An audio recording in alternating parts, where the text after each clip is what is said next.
우리는 지금까지 바울의 귀한 말씀을 로마 교회 성도들과 함께 들었습니다. 들으면서 감사하기도 했고 책망을 받기도 했으며 회개하기도 했어요. 로마서 강해를 통해 우리는 그리스도의 사랑을 배웠고 하나님의 높으신 은혜를 직접 경험을 했습니다. 바울은 하나님의 영광을 높이는 아주 정직한 성도입니다. 그리고 믿음의 형제를 진심으로 사랑을 하지요. 복음을 위해서는 죽음을 두려워하지 않는 참된 일꾼이었습니다. 그는 그리스도의 이름을 전하는 곳이라면 핍박을 받는 것을 알면서도 가기를 전혀 주저하지 않았어요. 예루살렘에 들어갈 때도 네가 그곳에 가면 핍박을 받을 거야 라고 들었단 말이죠. 그런데도 그는 스페인으로 가는 것을 다 취소하고 예루살렘으로 갔습니다. 세상 마지막 날에 형제들을 그리스도 안에서 완전한 자로 세우기 위한 노력을 멈추지 않았습니다. 하나님의 영원한 영광 앞에 성도들을 흠없이 세우기 위해서 자신을 희생하기를 주저하지 않은 거예요. 자, 여러분, 우리가 예수 그리스도를 왜 믿을까요? 나만 천국에 들어가기 위해서요? 하나님의 뜻을 알고 우리가 하나님의 자녀로 이 땅에서 살아내기 위해서 예수 그리스도를 믿는 거예요. 그렇게 믿고 살다가 보면 하나님이 정하신 그 마지막 날에 우리는 거룩한 산제물로 하나님 앞에 설 수가 있는 것입니다. 그것이 하루아침에 되지 않는다 말이죠. 날마다 매 순간 여러분들이 돌이키고 돌이켜야만 하나님 앞에 마지막 날 설 수가 있는 거예요. 로마 교회 성도들의 이름을 불러주는 바울을 보면서 16장을 쭉 읽으면서 우리 교회가 행사 때마다 단체 사진을 찍는 모습이 떠올랐습니다. 그 사진들을 한번 보세요. 아기들이 자기 얼굴은 가려지는데도 아기들을 이렇게 들어서 어떻게든지 사진에 나오게 하려고 노력한단 말이죠. 사도 바울도 마찬가지입니다. 자기 자녀를 자랑스럽게 생각하는 부모처럼 사도 바울도 정말 그렇게 인품이 좋은 부모와 같다라는 생각을 했습니다. 바울은 하나님의 일을 참 잘 감당한 사람이에요. 어떤 일을 주시든지 불평하는 법이 없습니다.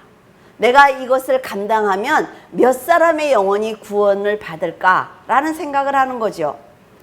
그를 사랑하고 이해해주고 밀어주는 동역자들이 그의 곁에는 항상 있었습니다.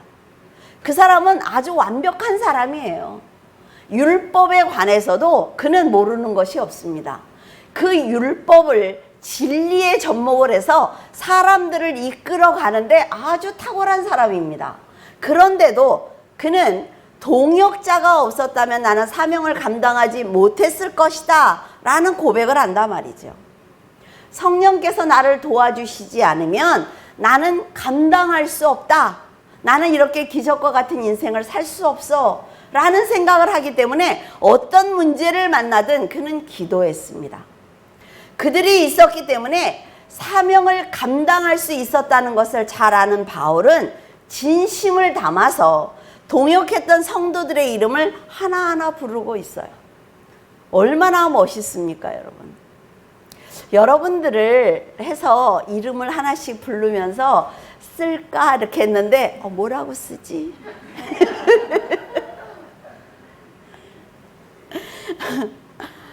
정말 굉장히 많이 고민을 했어요. 그래서 말귀를 못 알아듣는 무슨 권사님 이렇게 해야 되나? 그럼 어때요? 시험 들겠죠. 그래서 조금 더 고민해 보기로 했습니다. 16장에 많은 믿음의 형제들이 등장을 하고 있지만 그래도 우리가 아는 사람은 누구예요? 사도 바울입니다. 그렇게 유명한 사람이에요. 뛰어난 사람이라 말이죠. 그럼에도 겸손하게 그들의 이름을 불러주는 바울을 보면서 우리는 혹시 교만한 자리에 있는 것 아닌가라는 생각을 해보았어요. 바울은 단호하지만 친절한 사람입니다.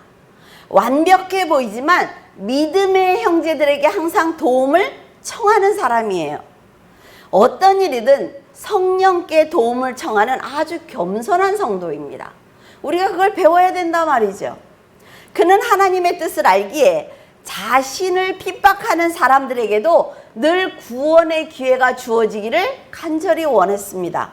그리고 그리스도 안에서 그들과 친구가 되기를 간절히 원했어요. 바울은 스스로 일을 할 수 있도록 성도들의 잠재력을 잘 이끌어내는 아주 탁월한 능력을 가졌습니다. 그래서 사도 바울이 성도들에게 당신은 이 일을 하십시오, 이 일을 하십시오라고 얘기하지 않습니다. 그가 하는 일은 오직 뭐예요? 말씀만 가르쳐요. 말씀만 가르치면 말씀을 들으면서 안에 있는 성령과 함께 하면서 내 사명을 내가 깨닫는 것입니다. 그러면요, 사명을 감당하다 시험 들어도 여러분 실족하지 않습니다.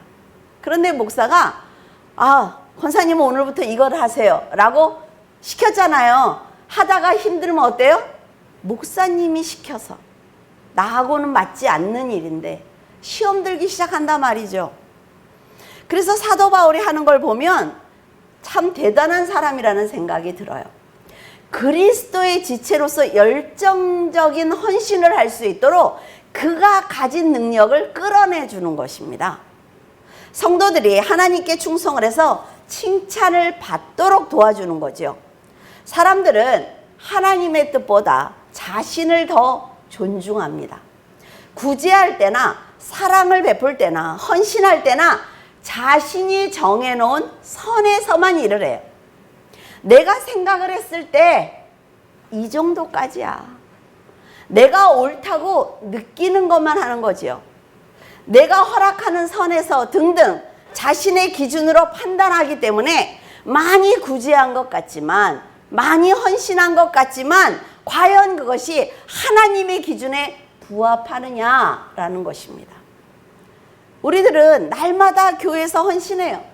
그리고 정말 우리 교회는 교회 잘 많이 안 모이는 거죠. 새벽 기도, 수요 예배, 또 기도회, 모임 해가지고 여러분 교회에서 헤어나올 수가 없어요.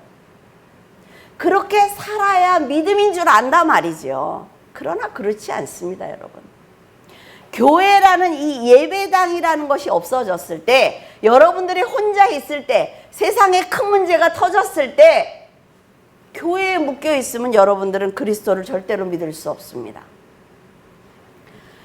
그래서 여러분들이 혼자 있을 때 잘하라는 거예요. 교회에 와서 목사 앞에서 못해도 돼. 괜찮아요. 가르쳐 줄 수 있어.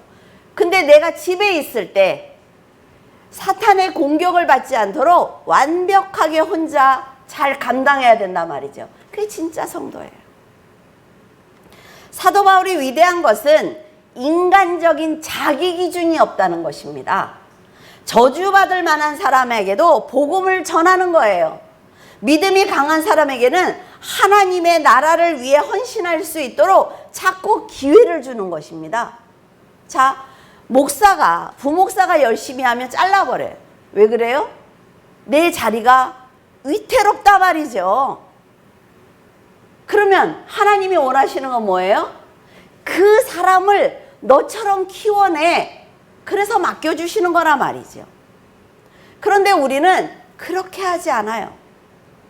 그런데 사도 바울을 보면 자신의 삶이 없습니다. 열심히 하나님을 믿는 누구든 간에 그가 하나님 앞으로 오기를 원하면 그를 세워주는 거예요. 나이에 상관없다 말이죠. 하나님께도 사람에게도 보상을 바라지 않습니다. 성도들에게 자신이 깨달은 말씀을 가르치면서 그들이 하나님을 위해서 살아주기를 간절히 바라는 것입니다. 1절에 내가 겐그리아 교회 일꾼으로 있는 우리 자매 베베를 너희에게 추천하노니, 바울은 베베를 로마 교회 성도들에게 자신의 편지를 보냅니다. 그러면서 베베를 합당한 예절로 대우해달라라고 부탁을 하고 있어요. 무엇이든지 그녀에게 소용되는 것을 도와줘라 라고 말하면서 그녀는 여러 사람과 나의 보호자다 라고 말한단 말이죠. 자, 목회자가 집사님을 보내면서 나의 보호자야. 그러니까 이 집사님이 원하는 모든 것은 올바라. 그 진리 안에서 원하는 거니까 다 도와주길 바란다고 말하는 건요, 쉽지 않습니다, 여러분. 바울이 베베를 자신의 보호자, 그러니까 후원자, 구원자, 조력자다 라고 말하는 것을 보면 그녀가 평상시에 재정적으로 바울과 많은 사람들을 도왔다는 것을 알 수가 있습니다. 베베가 바울의 귀중한 편지를 로마 교회 성도들에게 전하는 것을 보면 그녀가 교회와 바울에게 존경과 신뢰를 받은 여인이다 라는 것을 알 수가 있다 말이죠. 3절에 너희는 그리스도 예수 안에서 나의 동역자인 브리스가와 아굴라에게 문안하라. 브리스가와 아굴라는 바울이 일하는데 없어서는 안 되는 부부입니다. 그들은 바울을 만나기 전부터 그리스도를 믿었어요. 그래서 고린도에서 바울을 만나게 되었습니다. 거기서 이 사람들이 로마에서 왔기 때문에 로마 교회 성도들에 대해서 그 바울에게 많은 얘기를 해줬을 거예요. 누구는 어떻고 누구는 어떻고. 그러니까 바울이 로마 교회를 가지 않았는데 너무나 잘 알고 있는 거죠. 브리스가는 로마 귀족 태생입니다. 그리고 아굴라는 노예예요. 이들의 신앙으로 보았을 때 주님 안에서 서로 존중할 수 있는 아주 귀한 인격을 가졌다는 걸 알 수가 있습니다. 그렇죠? 그 당시 아내의 이름을 남편의 이름보다 먼저 부르는 것은 아주 파격적인 일입니다. 우리 교회에서도 그러지 않을까요? 여자 집사님을 먼저 부르고 남자 장로님을 늦게 불렀어요. 그럼 어때요? 헉, 뭐야, 순서가 바뀌었잖아. 아마 그럴 거예요. 근데 바울은 브리스길라, 우리는 브리스길라라고 여지 얘기했잖아요. 그렇죠? 이게 바뀌었어, 이름이. 그 난이 이름이에요, 이 이름이. 이 브리스길라에게 말씀을 가르치도록 자리를 내어줍니다. 그래서 이 사람이 많은 사람들에게 말씀을 가르치는 일을 감당했단 말이죠. 그러니까 브리스가가 굉장히 지식이 많다는 걸 알 수가 있어요. 바울이 에베소 선교를 떠날 때 브리스가와 아굴라는 하던 사업을 다 정리하고 에베소를 따라갑니다. 그래서 에베소에서 로마로 갈 때 사업을 다 정리하고 로마로 또 따라가요. 굉장한 사람들이라 말이죠. 여러분한테 한번 생각을 해보세요. 그 사람이 복음을 전한다고 해서 내 살림을 다 정리하고 따라가서 내 집을 교회로 주고 섬기는 것 그거 쉽지 않단 말이죠.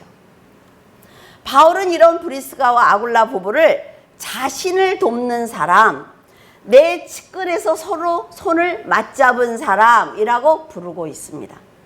자신의 집을 언제나 교회로 사용하면서도 아주 기뻐하고 있습니다. 바울을 위해서 자신들의 목을 내놓을 정도로 충성했단 말이죠. 어떤 사건에서 이런 일을 행했는지 우리는 알지 못합니다. 그런데 그들이 나를 위해서 자기의 목을 내놨다라고 말하고 있어요. 늘 위험에 직면한 삶을 사는 그 바울을 위해서 불이익을 당할 것을 알면서도 자신들의 목숨을 걸고 도와주었던 것입니다. 고린도전서 16장 19절에 아시아의 교회들이 너희에게 문안하고 아굴라와 브리스가와 그 집에 있는 교회가 주 안에서 너희에게 간절히 문안한다 라고 한 것을 보면 아굴라의 집, 브리스길라의 집이 교회였다는 것을 알 수가 있습니다. 자신의 집을 교회로 드리며 성도들을 섬기는 것은 굉장한 신앙입니다. 만약 아내가 믿음으로 자기의 집을 교회로 드리고 싶어도 남편이 아굴라가 동의하지 않으면 여러분 할 수 없는 일이에요. 그런데 아내가 하나님께 충성할 수 있도록 아굴라는 다 뒤에서 뒷바라지를 해준단 말이죠. 그걸 볼 때 아굴라가 하나님을 만나지 못했다면 절대로 할 수 없는 일이에요.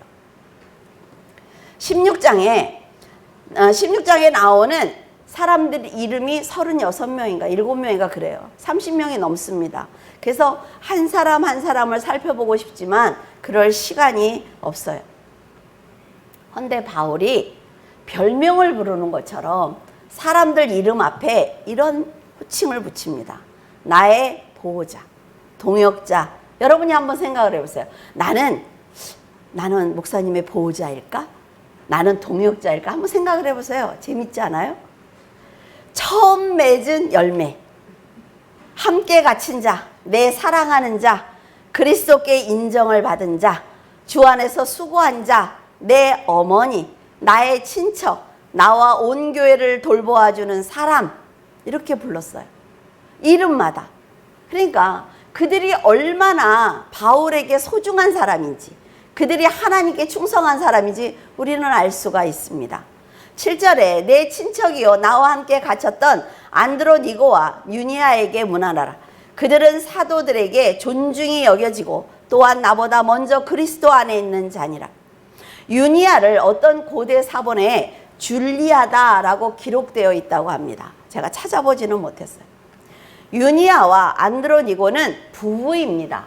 근데 이 사람들이 지역을 다니면서 목회를 할 때 자기들을 사도다 이렇게 소개를 했다고 해요. 바울도 이 부부를 자기보다 먼저 그리스도 안에 있던 사람들이다 라고 한 것을 보면 예수님이 부활하고 승천하실 때마다 그 자리에 있었다는 것을 알 수가 있어요. 예수님을 따라다니며 열심히 말씀을 듣고 전하고 부활을 목격한 사람들은 12 제자들과 포괄을 해서 사도라는 의미로 그들을 그렇게 불렀다고 합니다. 다메섹 도상에서 예수님을 만나 사도가 된 바울처럼 그들 역시 제자들의 개념을 확대 적용을 해서 사도라고 부른 것입니다. 말씀을 듣고 기적을 경험했던 그들은 여러 곳에서 사도의 직분으로 선교 사역을 감당한 거예요. 그러니까 바울이 혼자 일하지 않아도 이렇게 목숨을 걸고 충성하는 사람들이 흩어져 있기 때문에 바울이 편지를 가지고 그들에게 교훈만 전하면 된단 말이죠. 그래서 성경은 유니아를 여성 사도다라고 언급을 하고 있습니다. 그랜트 오스본 책을 읽어보니까 신약 성경에서 여성 사도로 언급된 유일한 곳이다 라고 기록을 해놨어요. 사도 바울이 이 부부를 사도로 인정하면서 자신보다 먼저 그리스도 안에 있는 동역자라고 한 것을 보면 안드로니고와 유니아가 그만큼 진리의 말씀에 대해서 잘 알고 있다는 것을 알 수가 있단 말이죠. 13절에 주 안에서 택하심을 입은 루포와 그의 어머니에게 문안하라. 그의 어머니는 곧 내 어머니니라. 마가복음을 보면 예수님에게 그 군인들이 가시관을 씌우지요. 그리고 갈대로 머리를 치고 조롱을 해요. 침을 뱉고 희롱을 합니다. 그리고 나서 그 자색옷, 장난치려고 입혔던 자색옷을 벗기고 더러운 예수님의 옷을 입고 난 다음에 십자가를 지고 끌고 나가요. 그때 마침 알렉산더와 루포의 아버지인 구레네 사람 시몬이 거기를 지나가고 있었습니다. 근데 군인들이 시몬을 끌어와서 강제로 십자가를 지게 한 거예요. 이때 시몬은 유월절을 위해서 예루살렘에 잠깐 들렸던 것 같습니다. 그는 억지로 십자가를 지기는 했지만 예수님, 피를 흘리는 예수님을 직접 보았단 말이죠. 예수님이 진 그 십자가가 얼마나 무겁다는 걸 자기가 몸소 경험을 했어요. 그렇기 때문에 예수님이 죽는 그 자리를 생생히 목격한 사람입니다. 하나님은 구레네 시몬이 이런 갑자기 자기가 원한 것 아니잖아요. 그렇죠?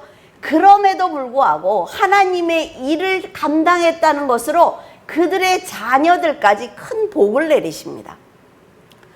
이렇게 갑자기 십자가를 진 구레네 사람 시몬의 아들이 바로 루포예요. 로마 성도들은 모두 알렉산더와 루포를 다 알고 있었습니다. 바울이 루포를 주 안에서 택하심을 입은 자다라고 말하는 것을 보면 루포는 다른 성도들보다 훨씬 봉사와 충성이 뛰어난 사람이라는 걸 알 수가 있습니다. 구레네 시몬이 아들들을 그렇게 키웠겠지요. 사도행전 13장 1절에 보면 안디옥 교회는 선지자들과 교사들이 있었습니다. 바나바와 니게르라 하는 시므온과 구레네 사람 루기오와 분봉한 헤롯의 젖동생 마나엔과 및 사울이 있었다라고 기록을 하고 있어요. 여기에 나오는 시므온이 마가복음에 나오는 그 시므온과 동일한 사람이라면 바울은 시므온의 아내, 그러니까 루포의 어머니를 시리아 안디옥에서 만났다는 걸 우리가 알 수가 있습니다. 바울은 바나바와 함께 시리아 안디옥에서 1년을 보낸 적이 있어요. 예수님의 십자가를 대신 지고 골고다에 오른 시므온의 아내이며 믿음의 사람 루포의 어머니라면 그녀의 신앙 또한 충만했을 것입니다. 그리스도를 영접했지만 그리스도인들이 바울의 신앙을 인정하지 않았어요.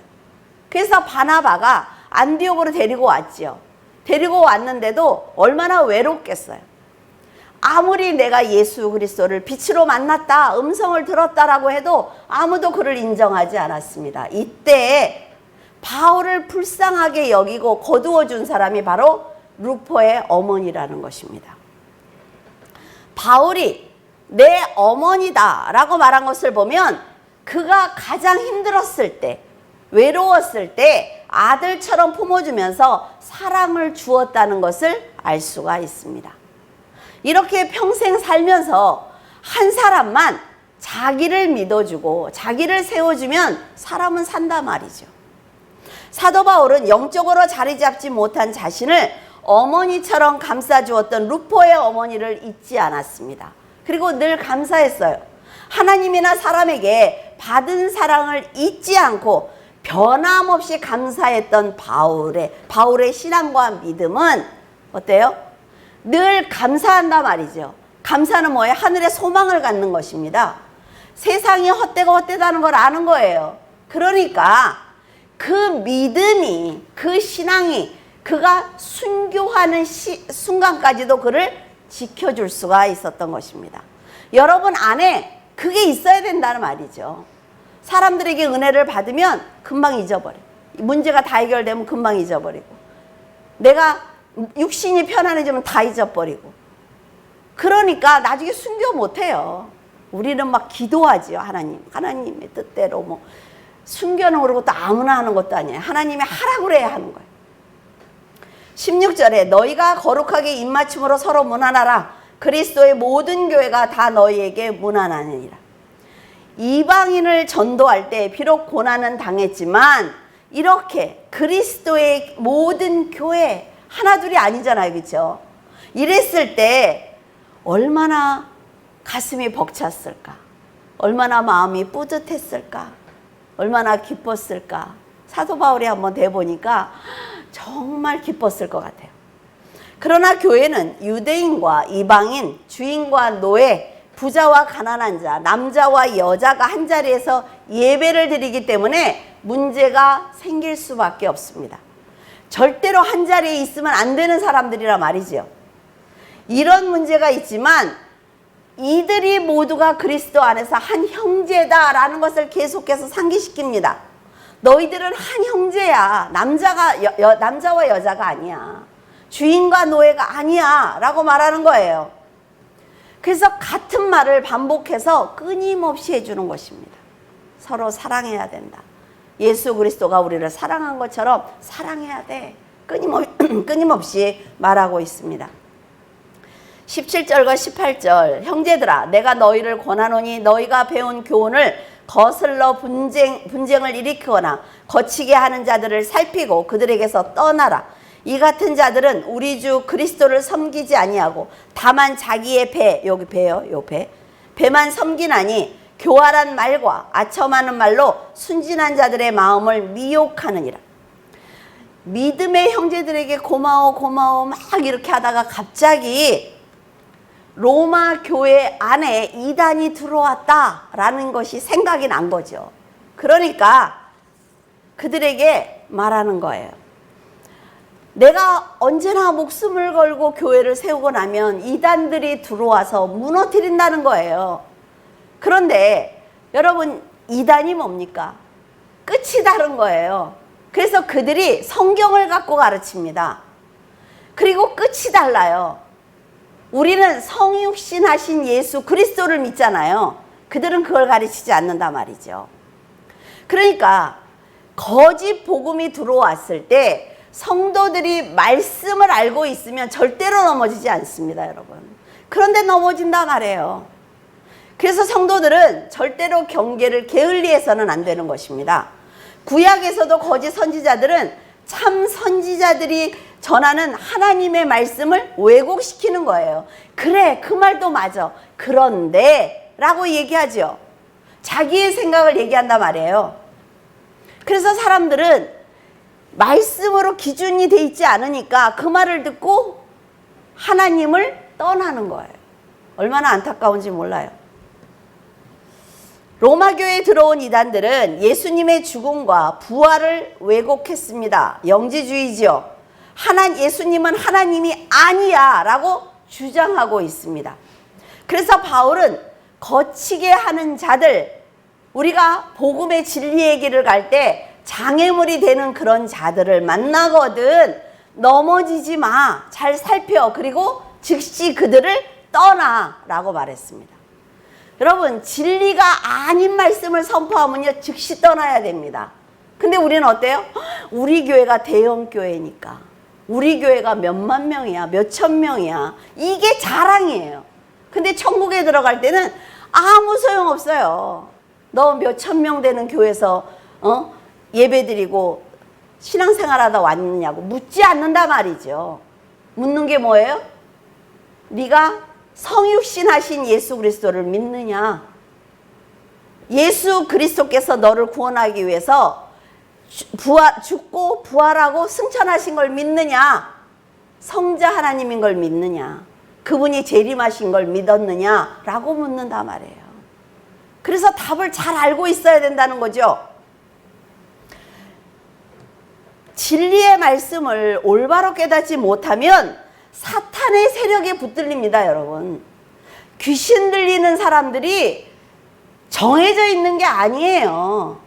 여러분들이 영적으로 강하지 않으면, 말씀이 기준이 아니면 귀신은 갖고 장난친단 말이죠. 이들은 율법과 복음을 혼합해서 사도들을 대적하게 합니다. 교회를 어지럽히게 해요. 그래서 잘못된 말씀을 갖고 있으면요 들어와서 사람들에게 잘못된 복음을 전한단 말이죠. 그래서 한 청년하고 잘못된 청년하고 얘기를 할 때 아무리 성경 얘기를 해도 뭐라고 얘기를 하냐면, 목사님 틀리셨어요. 저는 이제 구원 받았으니까 성령만 받으면 돼요. 이렇게 얘기하더라고요. 그래서 결국 교회에서 나갔어요. 안 되더라고요. 안 돼. 말씀의 기준이 없으면 그런 얘기를 듣고 흔들린다니까요. 그리고 뭐라 그랬어요? 제가 거기서 잘 배우고 와서 목사님 가르쳐 드릴게요. 그렇게 얘기하더라고요. 여러분, 절대로 속으면 안 됩니다. 진리의 말씀을 전하는 성도들과 이단은 처음부터 목적이 다릅니다. 그리고 목적지도 달라요. 그들은 사람들을 속여서 자신의 이득을 취하려고 한단 말이죠. 교주들은 그들이 원하는 건 단 하나예요. 돈이에요. 돈. 그런데 열심히 갖다 바쳐. 목회자가 여러분들 헌금을 해야 된다고 주장하면요, 여러분들 헌금에 대해서 정말 열심히 할걸요. 그러나 그것은 하나님이 받으시는 게 아니라는 거예요. 여러분들이 하나님을 사랑해서 여러분들이 결정해서 하나님께 드리는 겁니다. 하나님이 받으실 만한 헌금을 해야 된단 말이죠. 그런데 그들은 성경과 비슷하게 말을 합니다. 그래서 성경을 읽어야 되는 거예요. 읽기라도 하면 속지 않는다는 거죠. 뭐가 좀 이상할 거 아니에요. 이단은 예수 그리스도를 주로 섬기지 않고 자신들의 이 배만 섬깁니다. 욕망에 가득 차서 복음을 구실로 삼아서 악한 목적을 달성하기 때문에 진리의 말씀을 바로 알고 있어야만 속지 않습니다. 이단은 교활하고 아첨하는 말로 순진한 자들을 미혹한다 말이죠. 능수능란하게 말을 해요. 그 사람들은 교육을 받습니다. 그래서 그 영상을 계속해서 몇 시간씩 앉아서 영상을 보여줘요. 그런데 여러분들에게 자, 영상을 제가 오늘부터 3시간씩 보여주겠습니다. 오늘부터 오세요. 그러면 여러분 어때요? 할렐루야. 영상을 보여주다 이러고 오르나요? 근데 그들은 간다 말이죠. 영으로 매이면 간다는 거죠. 굉장히 말을 잘합니다, 여러분. 굉장히 말을 잘하고 여러분들에게 필요한 것을 그들이 주겠다고 말을 합니다. 그런데 거짓말이에요. 절대로 속으면 안 됩니다. 그들이 놓은 사망의 덫에 절대로 걸리면 안 돼요. 이 같은 자들이 지도자라 말이죠. 말씀을 가르치지 않는 자들이 지도자예요. 이단의 본색을 정확하게 깨뜨려보는 여러분들이 영적인 눈만 갖는다면 자신의 배를 불리기 위해서 거짓말을 분별할 수가 있습니다. 그리고 다른 영혼도 구원할 수가 있어요. 목회자는 진리의 말씀만 가르쳐야 합니다.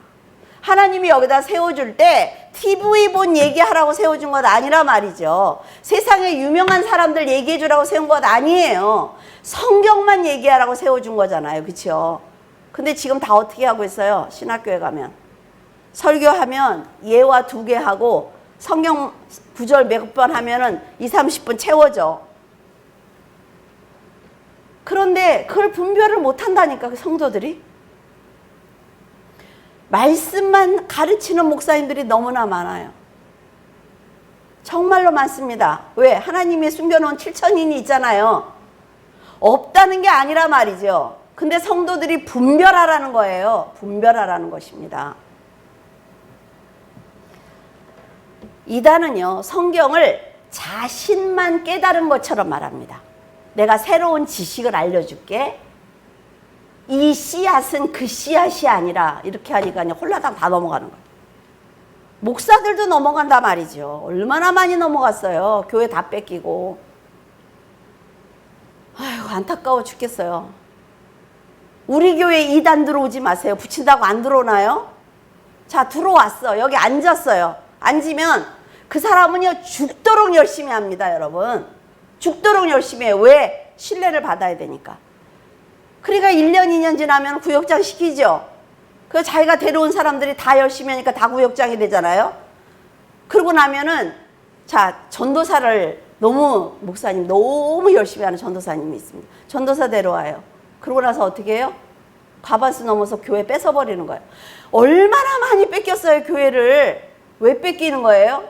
말씀을 몰라서 뺏기는 거예요. 그 사람들이 와서 하는 말을 들어보면 진리의 말씀을 아는 사람들은 바로 분별한단 말이죠. 이거 이상하다. 그들이 아는 말을 하기 때문에 여러분들이 아는 말씀을 가지고 판단하면 금방 알 수가 있어요. 그런데면 뭐 누구 들어오지 마시오. 거기다 붙인다고 안 들어오냐고.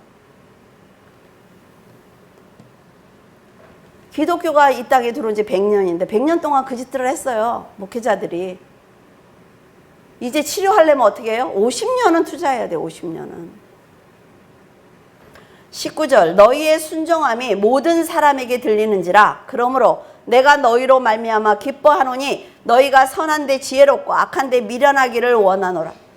하나님께서 인정하시는 선한 일은 내가 좋아하고 내가 판단해서 결정하는 것이 아니라 하나님께서 원하는 방향을 알고 그 방향대로 가는 거예요. 그러면 많이 가지 않아도 칭찬하신다니까요, 하나님이. 악에 대해 미련해야 된다는 거는요, 순수하라는 것입니다. 단순하게 너희들이 많이 생각하지 마. 성경에 그렇게 돼 있지. 그러니까 순수하게 생각해. 예수님이 말씀하셨지. 믿어. 이거예요. 인간의 지식과 의로 판단하지 말고 영적으로 어린아이처럼 순수하게 생각을 하면서 행한다면 하나님의 뜻대로 신앙생활을 할 수가 있습니다. 잘하려고 하지 마세요, 여러분. 교회 와서 잘하려고 하지 마.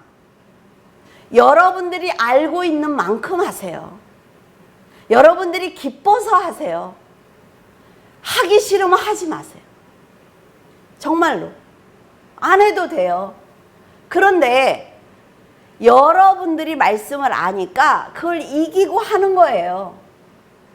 제가 장로님한테도 얘기했어요. 제가 목회하면서 가장 많이 하는 말이 뭐냐면 다 제가 합니다. 제가 책임질 테니까 하기 싫으면 하지 마세요. 근데 하나님이 한 번도 제가 책임지게 안 하셨어요. 좋으신 하나님이죠. 큰일 날 뻔했어. 큰일 날 뻔했어. 그리스도의 복음을 자신의 목적을 위해서 변질시키는 사람은 자신의 배를 만족시키는 거예요. 그런데 여러분, 신앙생활을 하면서 내 배를 위해서, 내 세상의 문제를 위해서, 이단만 아니고 나를 위해서 만족하면서 살았어요. 근데 결국 어때요? 평강의 하나님께서 영원한 어둠에 던지시는 것입니다. 왜? 다른 길로 갔다는 거죠. 지금 이 세상에는 이단이 수없이 많이 있습니다. 이렇게 악한 세상에서 생각 없이 산다면 그들이 숨긴 날카로운 칼에 찔릴 수밖에 없습니다. 그래서 여러분은 말씀으로 갈고 닦은 성령의 검을 가지고 있어야 되는 거예요. 그래야 여러분 넘어가지 않습니다. 지지 않아요. 25절에서 26절, 나의 복음과 예수 그리스도를 전파함은 영세 전부터 감추었다가 이제는 나타내신 바 되었으며 영원하신 하나님의 명을 따라 선지자들의 글로 말미암아 모든 민족이 믿어 순종하게 하시려고 알게 하신 바 그 신비의 계시를 따라 된 것이니 이 복음으로 너희를 능히 견고하게 하실. 말이 길어서 그렇지 구약에서부터 쭉 예언했던 그 예수 그리스도가 나타나셨대. 그래서 그게 복음이래. 그 얘기예요. 간단하게 얘기하면. 바울은 자, 예수님께서 성육신 하신 거 절대로 잊으면 안 돼요. 예수님이 인간의 몸을 입고 이 땅에 오신 성자 하나님이라는 거, 성육신 하신 거. 그리고 우리를 위해서 모든 사람들의 세례 요한에게 안수받았죠. 모든 죄를 전가받고 죽어주신 것. 그리고 사망 가운데서 살아나신 것. 다시 승천하셔서 보좌에 다시 앉아서 재림하실 날을 기다리시는 것. 우리가 믿는 건 이거예요. 성경을 다 요약하면 이거예요. 그러니까 이거에서 벗어나는 건 뭐다? 이단이다. 아시겠죠? 자, 하나님께서 계획하신 구원은 그리스도와 그의 사역을 통해서 분명하게 드러났습니다. 그리고 성령에 의해서 충분히 계시가 되었죠. 이분이 예수 맞아 라는 걸 성령을 통해서 충분히 계시가 되었습니다. 이 복음은 하나님이 선지자들을 통해서 그의 아들에 관하여 성경에 미리 약속하신 것인데 놀랍게도 우리는 친히 육신을 입고 이 땅에 오신 예수님을 만난 세대입니다. 엄청난 복이에요. 이제 구원은 감추어진 비밀이 아니라 말이죠. 하나님께서 계속 비밀이라고 하셨죠. 예수 그리스도를. 그 비밀이 아니에요. 우리가 경험하고 성령께서 날마다 우리의 삶에서 하나님의 역사와 은혜를 경험할 수 있게 하신 그 놀라운 구원의 역사를 우리가 만났다는 거예요. 바울이 그걸 만나서 이렇게 감격하는 거잖아요. 그래서 우리도 바울처럼 복음을 전해야 하는 것입니다. 구약에 살던 사람처럼 희미하게 보이던 구원을 보는 게 아닙니다. 일일이 여러분의 이름을 불러주시고 알게 하시고 오게 하셔서 어때요? 거듭나게 하셨잖아요. 그렇죠? 그런 복음을 우리가 지금 믿고 있는 거예요. 27절에 지혜로우신 하나님께 예수 그리스도로 말미암아 영광이 세세 무궁하도록 있을지어다. 아멘. 이거 축도입니다. 세상 그 무엇과도 바꿀 수 없는 놀라운 지혜를 가지신 하나님을 우리가 아버지라고 부르고 있어요. 그래서 어떤 상황을 만났을 때 여러분 내가 잘났어, 나 말씀 알거든 이러고 가면 안 돼요. 하나님, 아버지가 제 앞에 서 계시기를 원합니다 라는 기도를 반드시 해야 돼요. 성령 안에서 그리스도를 믿는 성도들이 굳건한 신앙을 갖기만 한다면 하나님께 끝없는 찬양과 영광을 드릴 수가 있습니다. 그래서 바울은 로마 교회 성도들이 말씀으로 새로운 피조물이 되어 육신을 따르지 않고 하나님의 뜻대로 살기를 간절히 바라는 마음으로 16장까지 기록한 거예요. 자신의 목숨처럼 귀하게 여기며 그리스도를 영접하게 한 생명들이 실족하면 안 되지 않습니까, 여러분? 그게 제일 아까워요. 기껏 말씀을 가르쳐 놨는데 말씀을 너무 쉽게 말하는 사람들을 보면 너무 마음이 아파. 말씀을 가지고 영원한 천국에 들어가야 된다 말이죠. 여러분, 로마서 강해를 35번에 걸쳐서 했습니다.